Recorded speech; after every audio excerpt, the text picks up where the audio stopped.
निजता का अधिकार, राइट टू प्राइवेसी, संविधान में स्पष्ट रूप से भारत के संविधान में इसका कोई उल्लेख नहीं है। फिर भी निजता का अधिकार, राइट टू प्राइवेसी आज मौलिक अधिकार है। कैसे?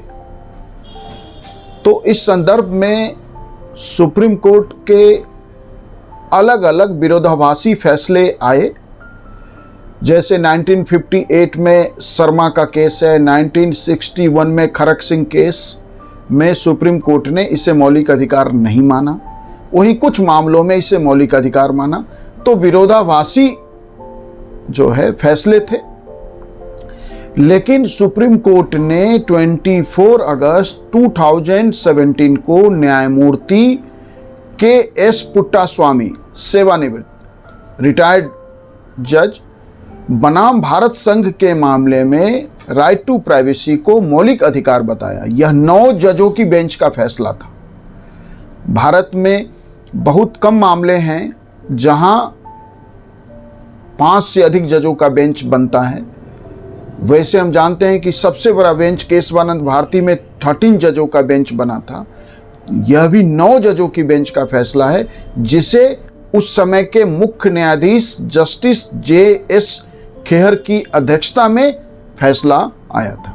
इन 9 जजों के इस फैसले के बाद इसको लेके सभी तरह का विरोधाभास खत्म हो गया और आज right to privacy fundamental right है। अब right to privacy fundamental right के होने का क्या अर्थ है और सुप्रीम कोर्ट ने इसे कैसे क्यों माना राइट टू प्राइवेसी को फंडामेंटल राइट? तो आर्टिकल 21 हमारे संविधान में राइट टू लाइफ की बात करता है। अब जीने की स्वतंत्रता में क्या राइट टू प्राइवेसी शामिल नहीं है? सुप्रीम कोर्ट ने जो है उसी का हिस्सा माना। आर्टिकल 21 का ही विस्तार है राइट टू प्राइवेसी, और इस तरह से आर्टिकल 21 के हिस्से के रूप में राइट टू प्राइवेसी आज फंडामेंटल राइट है। क्योंकि एक व्यक्ति के जीने के अधिकार में क्या उसकी जो पर्सनल इंटीमेसी है, जिसको हम कहते हैं व्यक्तिगत अंतरंगता, क्या वह पब्लिक सब्जेक्ट है?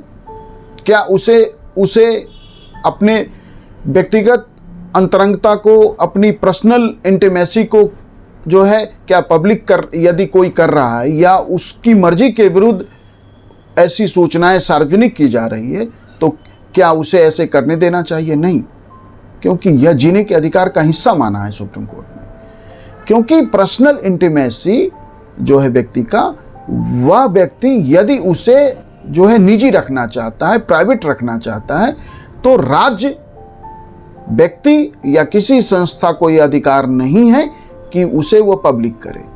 ऐसे ही जो है सेक्सुअल ओरिएंटेशन की यह बात हम जानते हैं कि सामान्य रूप से एक मेल और एक फीमेल के बीच जो है आकर्षण होता है, लेकिन यदि एक मेल का आकर्षण एक मेल के लिए है या एक फीमेल का आकर्षण एक फीमेल के लिए है, तो क्या उसे जो है समाज अपराध मानता था, अपराध की तरीके से देखता है? लेकिन राइट टू प्राइवेसी के अंतर्गत अब LGBT कि यदि कोई लेडी, गर्ल यदि सेम सेक्स के प्रति कोई ओरिएंटेशन रखती है, तो वह भी उसका राइट टू प्राइवेसी है। यदि कोई गे है, वो भी राइट टू प्राइवेसी का हिस्सा है। और इसका बहुत विस्तार है, इसमें बहुत सारी बातें आज शामिल है कि राइट टू प्राइवेसी के अंतर्गत हर वो सूचना, चाहे आधार कार्ड का ही मामला हो, जैसे हम जानते हैं कि आधार कार्ड को लेके भी मामला सुप्रीम कोर्ट में गया और कुछ लोगों ने कहा कि आधार कार्ड के अंतर्गत जितनी सूचनाएं राज्य हमसे लेती है वह राइट टू प्राइवेसी का उल्लंघन है। इसलिए देखिए कि आधार कार्ड एक्ट को जो है मनी बिल के रूप में सरकार ने पारित कराया। मनी बिल का मतलब है सरकार ने कहा कि हम आधार कार्ड को आर्थिक योजनाओं या समाज के कमजोर तबकों तक जो आर्थिक लाभ पहुंचाना चाहते हैं उसके लिए ये आधार कार्ड है। ये अलग बात है कि धीरे धीरे आधार कार्ड ऑलमोस्ट कंपलसरी हो गया। राज्य ने डायरेक्टली नहीं, इनडायरेक्टली धीरे धीरे इसको जो है, क्योंकि आधार कार्ड में भी जो सूचना ले रहे हैं, यदि कोई व्यक्ति वो जानकारी नहीं देना चाहता तो आधार कार्ड बनाने के लिए आज भी किसी व्यक्ति को बाध्य नहीं किया जा सकता। लेकिन राज्य के अंतर्गत जीवन जीने के लिए बहुत सारे ऐसे जो हैं मोमेंट आते हैं, बहुत सारी ऐसी परिस्थितियां होती हैं जहां आपको राज्य के सक्रिय समर्थन की जरूरत पड़ती है, और ऐसे में राज्य जो है बदले में आपसे आधार कार्ड मजबूर करके आपसे बनवाता है। चाहे जैसे सोशल मीडिया है, अब सोशल मीडिया पे कोई भी व्यक्ति अपनी कोई भी जानकारी, हम सोशल मीडिया पे जो भी देख रहे हैं या जिस तरह से भी हम रील्स देख रहे हैं या सोशल मीडिया पे अपना टाइम बिता रहे हैं, उसका इस्तेमाल आज जो है एआई के माध्यम से या अन्य तरीके से किया जा रहा है। यह भी राइट टू प्राइवेसी का उल्लंघन है। इवन व्यक्ति का हेल्थ डाटा है, कोई भी व्यक्ति के साथ किसी तरह का डिजीज है, वो ये जानकारी नहीं चाहता पब्लिक डोमेन में जाना, तो यह भी राइट टू प्राइवेसी, मतलब कि एक व्यक्ति अपने जीने की तरीके में, अपने पसंद में, माने समझिए कि हमारी जो भी पसंद है जीने को लेकर, उसमें राज्य, व्यक्ति, संस्था कोई भी ताक झांक नहीं कर सकता है, उसमें दखलंदाजी नहीं कर सकता है। और राइट टू प्राइवेसी के फंडामेंटल राइट डिक्लेयर होने से आज राज्य व्यक्ति के जीवन में अनावश्यक जो हस्तक्षेप करती है, वह उस पर भी रोक लगी है कि एक व्यक्ति के जीवन में किसी व्यक्ति के विरुद्ध उसकी टेलीफोन की बातचीत या किसी तरह की बातचीत को टेप करना, रिकॉर्ड करना भी राइट टू प्राइवेसी का उल्लंघन है। यह तभी किया जा सकता है जब उस व्यक्ति के विरुद्ध इस तरह का कोई मामला है जहां उसकी निजी जानकारी को इकट्ठा करना राज्य हित में आवश्यक है, तभी संभव है, अन्यथा ऐसा करना अपराध के दायरे में। तो एक व्यक्ति अपने जीवन जीने में हर वो जानकारी जो वो प्राइवेट रखना चाहता है, लेकिन वो प्राइवेट मोमेंट या प्राइवेट लाइफ तभी तक आपका प्राइवेट है जब तक वह समाज के लिए समस्या नहीं है।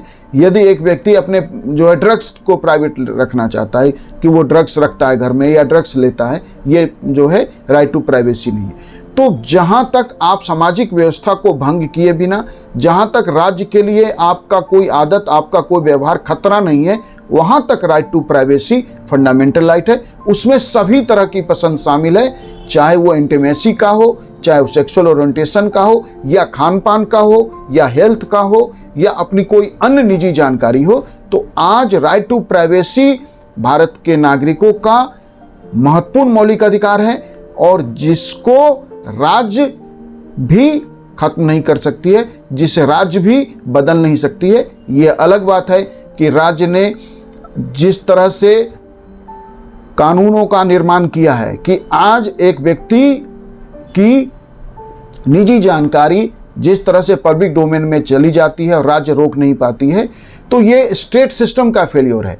संवैधानिक रूप से यह मौलिक अधिकार है और इसकी रक्षा करना राज्य की ड्यूटी है। राज्य बाउंड है, बाध्य है कि व्यक्तियों के प्राइवेसी का, उसकी गोपनीयता की रक्षा करे। सुप्रीम कोर्ट के इन 9 जजों के बेंच के फैसले के बाद यह स्पष्ट है, फिर भी ऐसा क्यों नहीं हो पा रहा है, इस संदर्भ में एक हम अलग वीडियो में बात करेंगे। Thank you.